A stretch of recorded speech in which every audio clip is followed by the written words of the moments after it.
ये कहानी बहुत समय पहले की है। एक छोटे से गांव पवनपुर में एक गरीब मोची हरीलाल और उसका 12 साल का बेटा मोहन रहते थे। हरीलाल दिन रात लोगों के फटे जूते सिलकर कुछ पैसे कमाता, लेकिन इतना नहीं कि पेट भर सके। मोहन स्कूल जाना चाहता था, पर घर की हालत देखकर उसने अपने पिता की मदद करना शुरू कर दी। उसके पास खुद पहनने के लिए भी फटे पुराने चप्पल थे, जिनमें से उसकी एड़ियां झांकती रहती थीं। फिर भी मोहन हर दिन उन चप्पलों को साफ करता और प्यार से कहता, तुम पुराने सही, पर मेरे साथ हर रास्ता चलती हो, तुम मेरी सच्ची दोस्त हो। एक रात जब तेज आंधी तूफान आया, मोहन दुकान बंद कर रहा था, तभी उसने दरवाजे के पास एक बूढ़ी औरत को देखा, नंगे पैर कांपती हुई। मोहन दौड़ा और बिना सोचे अपनी पुरानी चप्पलें उसे दे दी। औरत ने मुस्कुराते हुए कहा, बेटा, तेरी दया ने मुझे छू लिया। जब जरूरत से ज्यादा देने वाला इंसान जिंदा है, तो चमत्कार भी जिंदा है। उसने उन चप्पलों को हाथ में लिया, कुछ मंत्र बोले और वे सुनहरी रोशनी में चमकने लगी।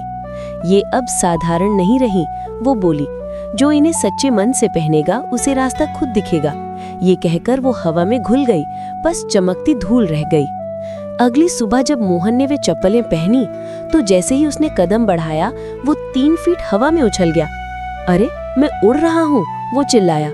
वो नदी, जंगल और पहाड़ों के ऊपर से उड़ते हुए एक झरने के पास पहुंचा, जहाँ पत्थर पर लिखा था, जो सच्चे मन से दूसरों की मदद करे वही इस यात्रा को पूरा कर सकता है। उसे समझ नहीं आया, पर उसकी जादुई यात्रा शुरू हो चुकी थी।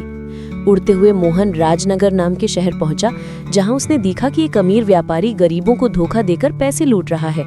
मोहन ने सोचा कि अब इन चप्पलों की असली परीक्षा है। वो हवा में उड़ा, गोदाम में गया और चुराए हुए सारे पैसे गरीबों के घरों में पहुंचा दिए। लोग बोले देवता आ गए, लेकिन मोहन मुस्कुराया और बोला, देवता नहीं, बस एक मोची का बेटा हूँ। अगले दिन वो उड़ते उड़ते राजमहल पहुंचा। वहां रानी रो रही थी। उसका जादुई मोती चोरी हो गया था, जो पूरे राज्य में उजाला फैलाता था। मोहन ने कहा, रानी माँ, मैं कोशिश कर सकता हूँ। वो राक्षसों के जंगल की ओर उड़ गया। वहां एक राक्षस मोती लेकर बैठा था। उसने कहा, अगर तू इसे चाहता है तो अपनी चप्पलें उतार दे। मोहन बोला, मैं इन्हें ताकत के लिए नहीं, दूसरों की मदद के लिए पहनता हूँ। तभी चप्पलों से तेज रोशनी निकली और राक्षस पत्थर बन गया। मोहन ने मोती लौटाकर रानी को दिया, तो रानी बोली, तेरे अंदर का जादू ही सबसे बड़ा वरदान है। जब मोहन अपने गांव लौटा, तो उसने देखा कि गांव सूखे से जूझ रहा है। न खेत हरे थे, न नदी में पानी।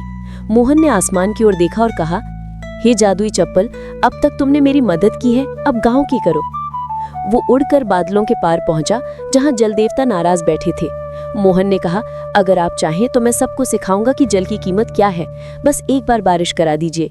देवता उसकी सच्चाई से प्रसन्न हुए और बारिश शुरू हो गई। पूरा गांव फिर से हरा भरा हो गया। एक रात मोहन को वही बूढ़ी औरत सपने में दिखी। वो बोली, मोहन, अब समय आ गया है कि तू चप्पलें वापस करे। असली जादू वस्तु में नहीं, तेरे दिल में है। सुबह मोहन ने चप्पलें नदी किनारे रख दी। जैसे ही सूरज की किरणें उन पर पड़ी, वे सुनहरी धूल बनकर उड़ गई। उस दिन से मोहन ने अपने गांव में मुफ्त जूते बनाना शुरू कर दिया, ताकि किसी के पैर नंगे न रहें। लोग उसे उड़ता मोची कहने लगे और उसका नाम दूर दूर तक फैल गया। इस कहानी की सीख ये है कि जादू चीजों में नहीं, बल्कि इरादों में होता है। सच्चा जादू वही है जो दूसरों के काम आए। जब दिल में सच्चाई और दया हो, तो साधारण इंसान भी असाधारण बन जाता है।